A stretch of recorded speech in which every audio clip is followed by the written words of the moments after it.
Hey everyone, welcome to my channel. I am Janvi Babri, currently pursuing Economics Honors from Sri Ram College of Commerce, Delhi University. In this video, I'll give you the roadmap on how you can manage CUET as well as notes. अगर आप पढ़ना चालू कर रहे हो from the mid October to May, so this video might be the one for you. And I'll talk about the commerce domain, economics, business studies as well as accountancy in this video. और यहाँ पे language के लिए मैं बात कर लूंगी about English क्योंकि उसमें बच्चे बहुत struggle करते हैं. I struggled a lot too last year, so मेरे को पता है कि कहाँ कहाँ दिक्कत आ जाती है, ठीक है? So I'll talk about everything in this video. You just have to promise me one thing, कि please sit with a pen and a paper. Because I'll give you the roadmap. I'll give you the road. You just have to walk on that path to get the path of success. So please, if you sit with a paper and a pen and write what I'm telling you to, then and अगर तुम उसको कर पाए, execute कर पाए, so I know you will do well. ठीक है? और इस वीडियो को देखने का बेनिफिट भी तभी होगा. So without further ado, let's start with today's video. सबसे पहले मैं जनरल प्लान बता देती हूँ क्योंकि अभी काफी माइंड में अनऑर्गेनाइज रहती है चीजें कि यार इतनी सारी चीजें आ गई है, बोर्ड्स आ गई है, सीयूईटी आ रहा है, मैं कैसे करूंगा, मैं कैसे करूंगी.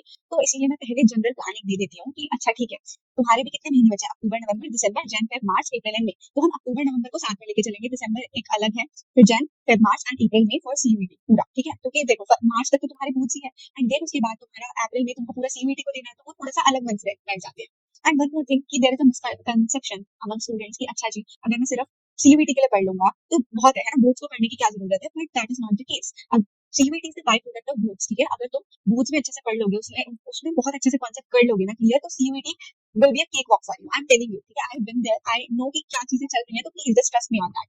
नाउ सबसे पहले जनरल प्लान है कि भाई अक्टूबर नवंबर है, अक्टूबर नवंबर में तुम्हें अपना सिलेबस को कंप्लीट कर लेना है एटलीस्ट वंस और ट्वाइस, क्योंकि इकोनॉमिक्स और BST are kind of easy subject, तो उसका तो 2 बार एटलीस्ट पूरा कर लो. एंड अकाउंटेंसी को एक बार भी तुम अगर दिसंबर तक भी कर पाए then it is well and good, क्योंकि अकाउंटेंसी को करने में थोड़ा सा टाइम लग जाता है क्योंकि इसके अंदर प्रैक्टिस वगैरह करनी पड़ती है बहुत अच्छे से. तो इट इज ऑल राइट कि अगर तुम दिसंबर के एंड तक भी कवर कर रहे हो तो ठीक है, पर तुम्हें ये देखना है कि भाई अक्टूबर नवंबर में मेरी एटलीस्ट 2 बुक कंप्लीट हो जाए, थर्ड बुक में दिसंबर में भी कर लूंगी तो ठीक है. फर्स्ट सेकंड बुक जो है उसकी बहुत अच्छे से प्रैक्टिस करेंगे, चलो मैं आगे वीडियो में बता दूंगी कि कैसे करना है. देन जनवरी के अंदर हमको पूरे पीवाईक्यूज लगाने हैं, दिसंबर के अंदर हमें पूरा प्रोजेक्ट को कंप्लीट कर लेना है क्योंकि इसी टाइम तुम्हारे प्री बोर्ड 1 होगा, जनवरी में प्री बोर्ड 2 होगा, फरवरी में हो जाएगा, नहीं जनवरी में प्री बोर्ड 2 होता है ना.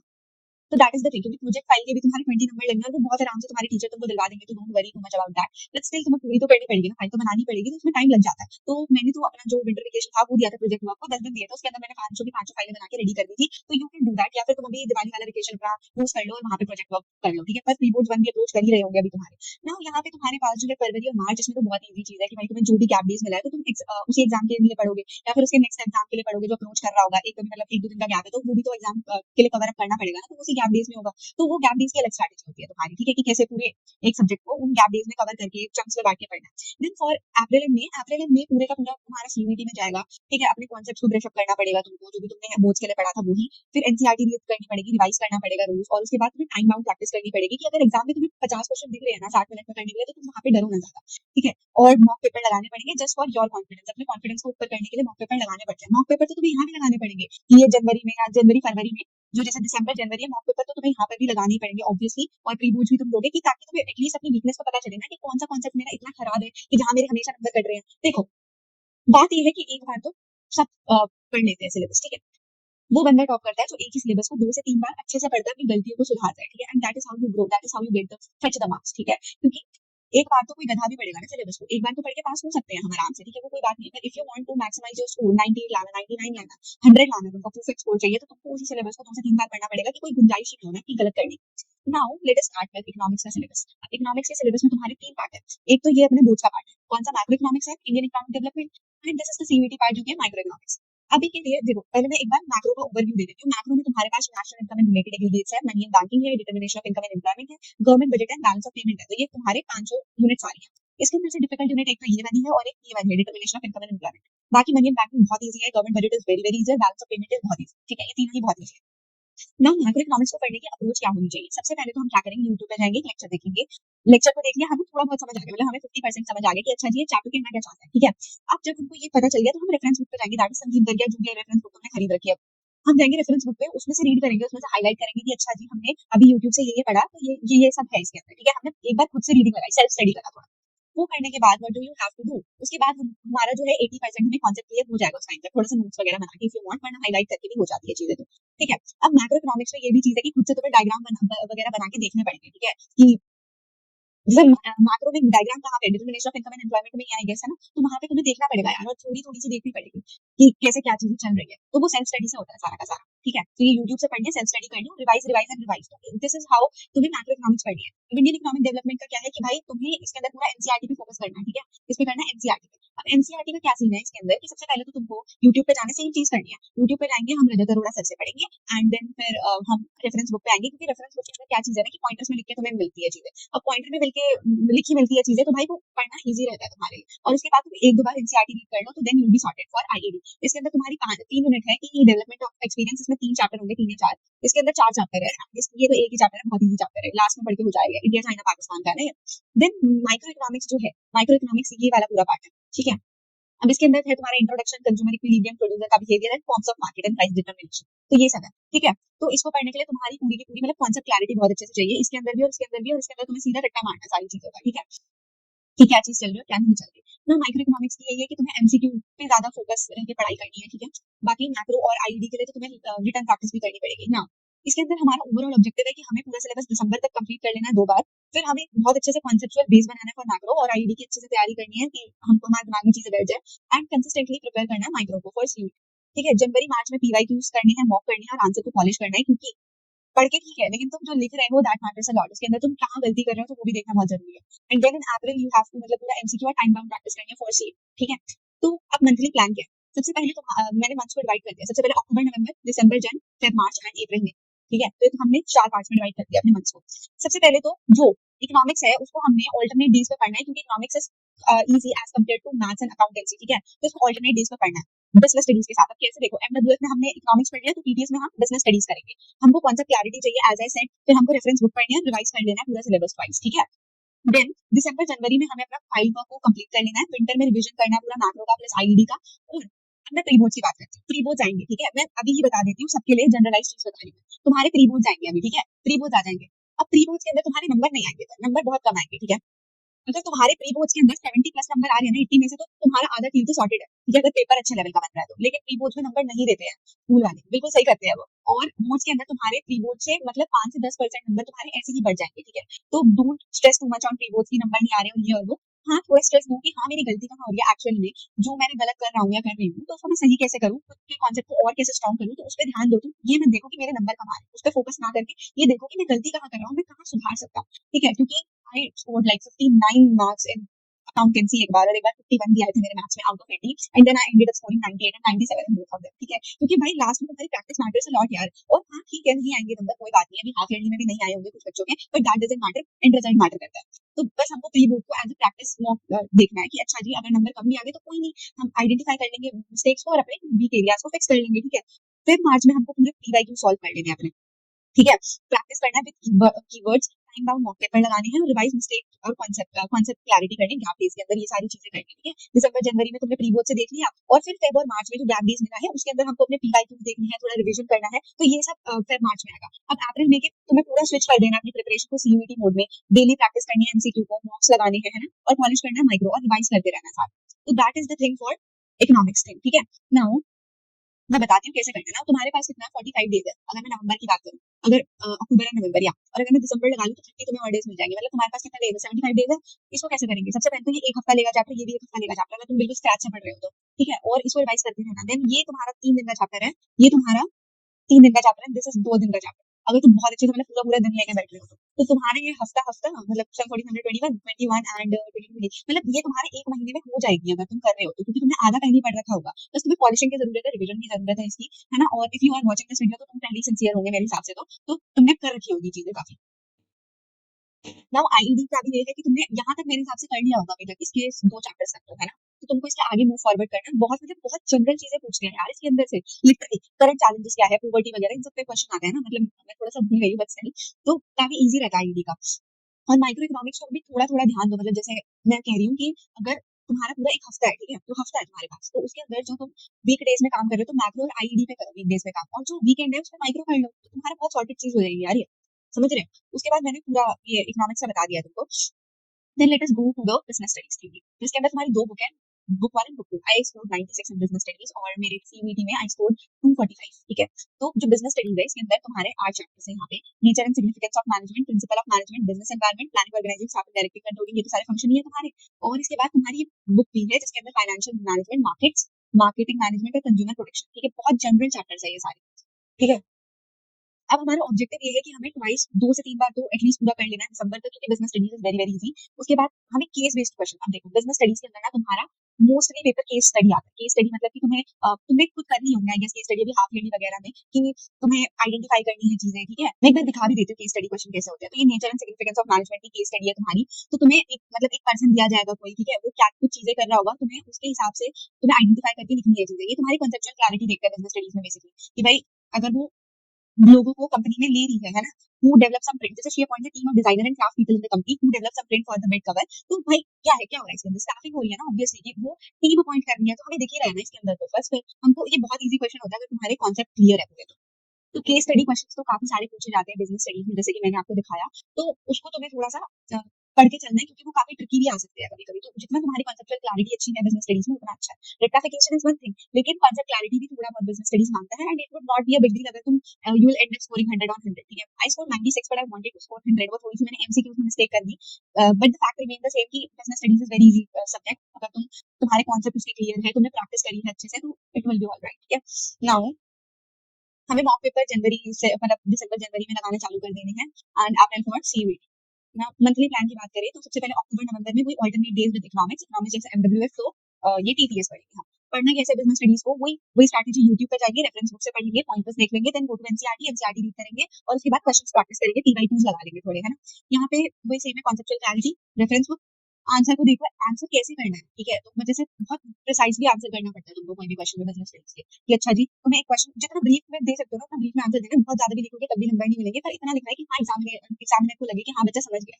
तो कंप्लीट सिलेबस ट्वाइस, ये भी ठीक है ना। दिसंबर एंड जनवरी में हमें प्रोजेक्ट फाइल कंप्लीट करनी है, but not by 20 December, but जो भी तुम्हारी विंटर वेकेशन, जो भी तुम्हारी विंटर वेकेशन मिल रही है उसके अंदर, देन विंटर में रिवीजन करना है तुमको, ट्रिकी चैप्टर्स पे फोकस करो। Now what are the tricky chapters जो इसके अंदर है, तो वो है एक तो ये वाला, एक प्रिंसिपल ऑफ मैनेजमेंट, एक ये बिजनेस एनवायरनमेंट, बाकी ये सारे तो इजी है।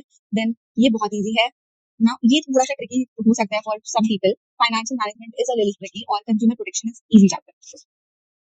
उसके बाद फिक्स जो प्री बोर्ड्स में नंबर आएंगे उसके नंबर नहीं देखने, हमको क्या देखना है कि कहाँ गलती हो रही है। Then fix weak areas immediately, और नेक्स्ट प्री बोर्ड से ध्यान दो कि हाँ मेरे को ये मिस्टेक दोबारा नहीं करनी है, ठीक है। नाउ फॉर फेब की मार्च में हमें क्या करना है, पीवाईक्यू सॉल्व करने हैं चैप्टर वाइज, प्रैक्टिस करना है answer with keyword and structure, फिर मॉक पेपर लगाने हैं हमको 3-3 घंटे के।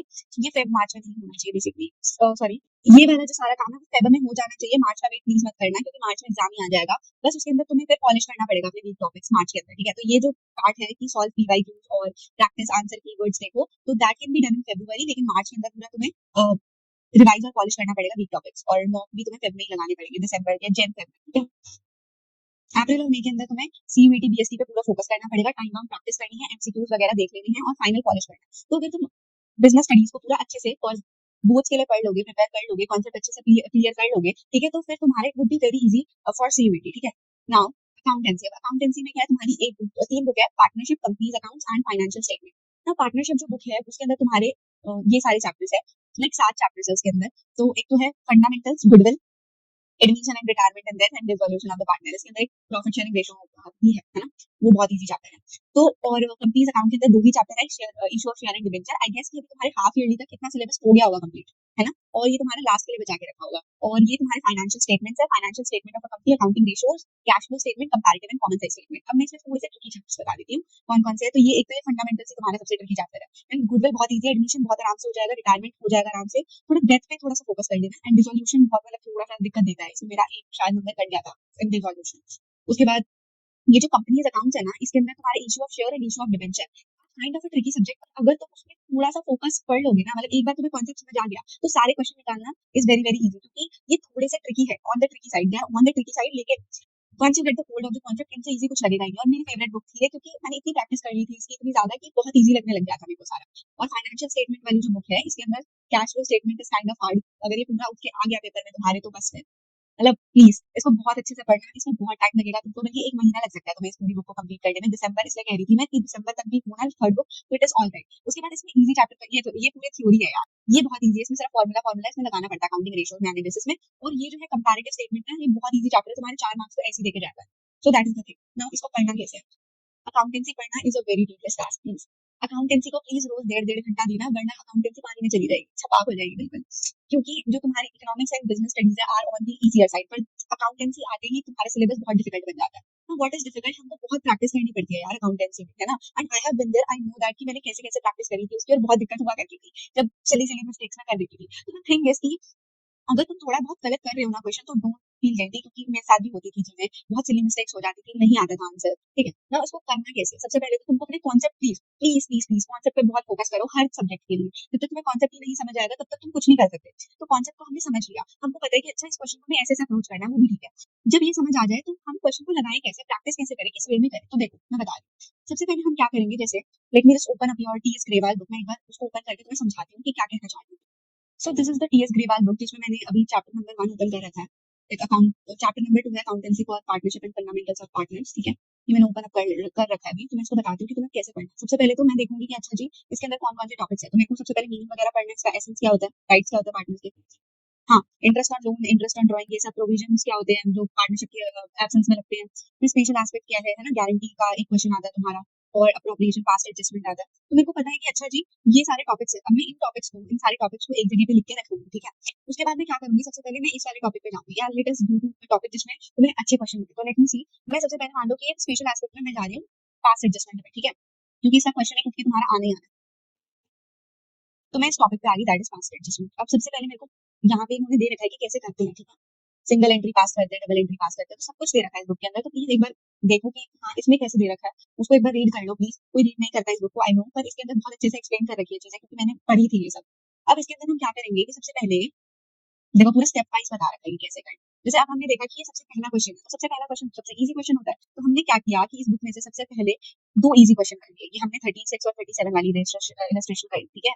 फिर हम क्या करेंगे, लास्ट में जाएंगे, बिल्कुल बिल्कुल लास्ट में चले जाएंगे इसी टॉपिक के, और बहुत हार्ड वाले क्वेश्चन कर लेंगे। तो इस प्रकार से हमारे कितने क्वेश्चन हो गए, 4 क्वेश्चन हो गए, 2 इजी और 2 हार्ड, ठीक है। अब 2 हार्ड वाले कौन कौन से, जैसे मान लो एक मैंने इलस्ट्रेशन 47 कर ली, 45 कर ली, 46 कर ली, 47 कर ली, ठीक है। तो अब मैंने यहाँ से 2 इजी क्वेश्चन कर लिए और 2 मैंने हार्ड क्वेश्चन कर लिए।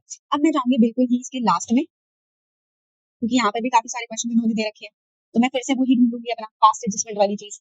अब you have to do the same thing, सबसे पहले 2 इजी क्वेश्चन कर लिए या 4 इजी क्वेश्चन कर लिए, 58 59 कर लिया, एंड देन हम जाएंगे लास्ट में और इसी के ही सबसे ज्यादा हार्ड वाले क्वेश्चन कर लेंगे। तो इस प्रकार से तुमने एक ही टॉपिक के दो दो इजी और मतलब 4 4 इजी और 4 4 हार्ड वाले क्वेश्चन कर लिए पूरे। तो तुमने कितने क्वेश्चन लगा लिए, एक क्वेश्चन तो यही लगा लिए ना, ये 89 और 90 कर लिए। तो तुम्हें ऐसे ही अप्रोच करनी है सारी चीजें, पहले 2 हार्ड क्वेश्चन और 2 इजी क्वेश्चन इलस्ट्रेशन में से, फिर 2 हार्ड क्वेश्चन और 2 इजी क्वेश्चन बैक एक्सरसाइज में से। तो ये 8 क्वेश्चन तुमने एक ही टॉपिक पे कर लिए। अब ये तो नहीं है कि एक ही बार करोगे, तो जब तुम नेक्स्ट साइकिल में आओगे तो देखना अच्छा हमने इन 8 में से कितने गलत किए थे, और मैं फिर 2 क्वेश्चन इजी 2 क्वेश्चन हार्ड, मतलब 4 4 क्वेश्चन और मैं करूंगी, 8 क्वेश्चन में और कर लूंगी। इसी प्रकार से तुम्हारे को कॉन्सेप्ट पक्का होता चले जाएगा, ठीक है। सो this is how you do accountancy की, पहले हम इलस्ट्रेशन के क्वेश्चन करेंगे, हार्ड वाले कुछ और इजी वाले कुछ, और फिर हम मैथ एक्सरसाइज से जाएंगे, हार्ड वाले कुछ देखेंगे, इजी वाले कुछ देखेंगे, ठीक है। अब कंपनीज एक्टिव वाली बुक में भी हमें यही चीज करनी है, फाइनेंशियल स्टेटमेंट में भी यही चीज करनी है। तो इससे क्या होगा कि तुम प्रैक्टिस करते रहोगे, तुम एक ऐसे साइकिल बनाना मेरे हिसाब से, तो कि अच्छा मैं बैठ गई आज, और मैंने बोला आज मैं पार्टनरशिप, आज मैं पूरी बुक करूंगी, ठीक है, इस बुक पे लेके बैठ गई। अब मैंने हर कॉन्सेप्ट लिखा, हर क्वेश्चन के मैं 8 8 क्वेश्चन बनाऊंगी, तो इस प्रकार से तुम्हारे सारे कॉन्सेप्ट एक बार में रिवाइज हो जाएंगे। फिर जब तुम नेक्स्ट टाइम बैठोगे तो नेक्स्ट टाइम भी तुम्हें 8 8 क्वेश्चन वाली स्ट्रेटेजी यूज करना है, ठीक है। तो इसमें करना क्या है कि कॉन्सेप्चुअल क्लैरिटी हमें बिल्ड करनी है, 1.5 2 घंटा तो देना ही पड़ेगा रोज का, हमें मिक्स इजी और डिफिकल्ट क्वेश्चन जो मैंने बताया वो सॉल्व करने हैं। And then focus more on book 1 and 2, book 3 theoretical है, और थोड़ा फाइनेंशियल स्टेटमेंट कह रही हूँ। ये cash flow statement is very very difficult, तो इसको 1 महीना लगेगा, ऑब्वियसली दिसंबर तक होगा इसका सिलेबस तुम्हारा कंप्लीट अकाउंटेंसी का। I maintain consistency to score full marks. All right. Now अक्टूबर नवंबर में तुम्हें वही 1.5 से 2 घंटा प्रैक्टिस करनी है, एज वेल एज दिसंबर में भी। और मैं कॉन्सेप्ट नोट्स बना लो, है ना, मतलब कॉन्सेप्ट नोट्स मतलब एक ऐसी कॉपी रखो तुम कि जिसके अंदर तुमने स्टेप बाय स्टेप चीजें लिख रखी हो, जैसे टीएस ग्रेवाल में दे रखा है ना, तो एक बार तुम खुद से करके देखो कि टीएस ग्रेवाल जैसे जैसे बोल रही है ना कि पास्ट एडजस्टमेंट कैसे करते हैं, तो उसके हिसाब से करके देखो, तो यू विल फील कि अच्छा जी अगर ऐसा क्वेश्चन आया तो मैं उसको ऐसे टैकल करूँ, ठीक है। क्वेश्चन साइकिल मैंने बता दिया, फिनिश बुक 1 और स्टार्ट कर दो बुक 2 को, ठीक है। उसके बाद दिसंबर जनवरी में तुम्हें बुक 3 को पूरा कर लेना है, बुक 1 और बुक 2 को भी रिवाइज करते जाना है, फाइल और प्रोजेक्ट भी यही होंगे, प्री बोर्ड का सारा काम यही होगा। अब तुम्हें पता लग जाएगा कि अच्छा कौन सी बुक तुम्हारी सबसे वीक है, और यहाँ पे तुम्हें दिसंबर जनवरी में पूरा उस पर ध्यान देना पड़ेगा। साथ में मॉक वगैरह भी लगाने पड़ेंगे, मॉक मतलब कि मतलब सैम्पल पेपर वगैरह लगाने पड़ेंगे। देन फेब और मार्च में तुम्हें अपने पीवाईक्यू सॉल्व करने हैं, टाइम बाउंड प्रैक्टिस करनी है, एरर करेक्शन करना, रिवाइज करना, strengthen book 1 and 2 thoroughly as well as 3, क्योंकि यहाँ तो पेपर ही करना है ना तुम्हें, एज वेल एज 3। और अप्रैल मई के अंदर तुम्हें पूरा एमसीक्यू ओरिएंटेड चलना है। तो अकाउंटेंसी में स्पीड मेंटेन करना इज वेरी वेरी इंपॉर्टेंट, क्योंकि 60 मिनट्स में 50 क्वेश्चन अटेम्प्ट करना is very much a big deal, क्योंकि भाई नहीं हो पाते 50 क्वेश्चन अटेम्प्ट 60 मिनट्स में, क्योंकि इसके अंदर तुम्हारे न्यूमेरिकल्स भी आएंगे, थोड़ी क्वेश्चन भी आएंगे, और थोड़ा तुम्हें दिमाग लगाना पड़ेगा, थोड़ा मतलब थोड़ा डिफिकल्ट साइड पे अकाउंटेंसी का रहता है क्वेश्चन पेपर जो सेट होता है सीयूईटी के लिए, एंड बोर्ड एग्जामिनेशन में भी यही होता है कि थोड़ा सा अकाउंटेंसी को डिफिकल्ट बनाया जाता है. That is why please focus more on मतलब अकाउंटेंसी. 1.5 घंटा प्लीज रोज दो उसको, और प्लीज यहाँ पे दिसंबर, जनवरी एंड फेब में अपने प्लीज मॉक और पीवाईक्यू सॉल्व कर लेना. Alright, now let us come to English part. English के अंदर तुम्हारा लिटरेचर का सेक्शन है, राइटिंग का सेक्शन है फॉर बोथ्स, एंड सीयूईटी में तुम्हारा बिल्कुल ही अलग पड़ जाता है, जिसमें grammar, vocabulary, unseen passage and rearrangement ये सब आता है. I have already uploaded a video on English, so please do go and check that out. यार लिटरेचर में तुम्हारे ये प्रोज आ जाते हैं, ये वाला part, this is the poetry वाला part, and this is the supplementary book. ये मतलब काफी अच्छी अच्छी स्टोरीज है इंग्लिश में. सो अगर if you are free someday, so please go and read the thing. एक एक बार पढ़ लो, बहुत इजी हो जाएगा. साथ में I will give you the YouTuber name Tanya ma'am. She बहुत अच्छी टीचर है, वो बहुत ज्यादा ब्रिलियंट. मतलब उनका करवाया हुआ एक एक क्वेश्चन आता है एग्जाम में, उनके सारे वन शॉट देख लेना, सारे वो करवाती है, मतलब पीवाईक्यूज भी करवाती है वो सारे के सारे. So please go and check that out. And one more thing, English में you can purchase all in one from Arihant. ठीक है, जो कि मैंने परचेज किया था, और उसके अंदर तुम्हारे पास राइटिंग सेक्शन से लेकर लिटरेचर से लेकर के सारे अनसीन पैसेजेस सब कुछ मिल जाएंगे, पीवाईक्यूज मिल जाएंगे, और जो जो पोटेंशियल क्वेश्चन बन सकते हैं सब कुछ मिल जाएगा. 6 मार्कर, 2 मार्कर, 3 मार्कर. तो मैंने परचेज कर ली थी यही अक्टूबर नवंबर के टाइम में. और उसके बाद फिर मैं थोड़ा थोड़ा सुबह टाइम निकाल के, जैसे आधा घंटा निकाल के, यार 1 घंटा तो नहीं देखती थी ऑब्वियसली रोज इंग्लिश को, तो उसको निकाल के मैं बस पढ़ लेती थी. तान्या मैम की वीडियो देख लेती थी जब मेरा पढ़ने का मन नहीं करता था, क्योंकि वो बहुत ही चिल वे में पढ़ाती है. तो उनको एक बार चेकआउट कर लेना उनके चैनल को. और आई थिंक कि कुछ बच्चे पहले से भी फॉलो कर ही रहे होंगे उनको. देन जो राइटिंग का पार्ट है उसके अंदर तुम्हारा शॉर्ट राइटिंग स्किल है, एडवर्टीजमेंट है, पोस्टर है, और यहाँ पे लॉन्ग में डिबेट राइटिंग है, स्पीच राइटिंग भी है. तो इसके अंदर क्या होगा कि बहुत ही जनरल टॉपिक पे आएंगे, बस वो तुम्हारी ये देखेंगे कि भाई तुम फॉर्मेट वगैरह कैसे लिख रहे हो. फॉर्मेट का भी नंबर होता है, तो अगर तुम फॉर्मेट भी करके आओगे तो तुम्हें 1 नंबर मिलेगा. हर चीज में फॉर्मेट का 1 नंबर है, आगे को. और कंटेंट बस तुम्हें एक्सप्रेस करना आना चाहिए कि हाँ, मतलब कुछ तो तुम्हारे पास ऐसे होते हैं कि तुम सीधा सीधा लर्न करके चले जाओगे, छाप देना पेपर में, ऐसा भी आ जाता है कभी कभी. ऑलराइट, और उसके बाद इसका मंथली प्लान है. और जो देखो जैसे सीयूईटी है, अब यहाँ पे हम देख रहे हैं ना, हमें दिख रहा है कि भाई लिटरेचर राइटिंग सेक्शन है, और सीयूईटी का बिल्कुल ही डिफरेंट सिलेबस पड़ जाता है. तो ऐसा मतलब हम सीयूईटी को छोड़ ही नहीं सकते. इंग्लिश का पेपर भी डिफिकल्ट आता है थोड़ा, सीयूईटी का ट्रिकी साइड पे आता है, और वही बच्चों के मार्क्स लगते हैं, राइट. तो इसीलिए हमें सीयूईटी को तो रोज पढ़ना ही पड़ना है. मतलब वोकैबुलरी को तो तुम बिल्कुल ही छोड़ ही नहीं सकते हो यहाँ पे. और ग्रामर सेक्शन ये भी थोड़ा थोड़ा करते रहना. करना कैसे मैं बताती हूँ कि भाई तुम्हारे जैसे एक हफ्ता है, हफ्ते में कितने दिन होते हैं, 7 दिन होते हैं. वीक डेज होते हैं, वीकेंड होते हैं, 5 वीक डेज होता है, 2 वीकेंड होते हैं. तो जब वीकेंड आएगा तुम्हारा, तो भाई तुम अपना ग्रामर कवर कर लो पूरे का पूरा. मतलब जैसे 2-3 टॉपिक हमने एक वीक में कवर कर लिए, उसके क्वेश्चन लगा लिए, और फिर वीक डेज में हम बस क्वेश्चन क्वेश्चन प्रैक्टिस करेंगे. कॉन्सेप्ट हमने वीकेंड्स में समझ लिया. देन जो वीकडेज है उसके अंदर हम क्या करेंगे कि लिटरेचर और राइटिंग सेक्शन ये सब भी देख लेंगे. थोड़ा थोड़ा बस प्रैक्टिस करते रहना. आधा आधा घंटा दोगे सफिशिएंट है. तो जैसे सुबह जैसे 7 बजे है तुम्हारा, 6:30 बजे, तो तुम 6 बजे उठ जाओ, आधा घंटा पढ़ लेना, है ना. मतलब अगर 6:30 बजे तुम उठते हो for going to school at 7:30, so you should make up early at 6, और फिर थोड़ा सा पढ़ के 6:30 से तुम रेडी वगैरह होना चालू कर दो. तो ये नहीं है, ठीक है. तो सुबह थोड़ा सा इंग्लिश को टाइम दे दो, थोड़ा सा ऐसे लिटरेचर वगैरह क्वेश्चन ही पढ़ लो, तो उससे बहुत हो जाता है इंग्लिश. इतना ज्यादा उसको टाइटली प्रिपेयर करने की जरूरत नहीं है. बस थोड़ा थोड़ा प्रिपरेशन करोगे कंसिस्टेंसी से, तो it would be more than.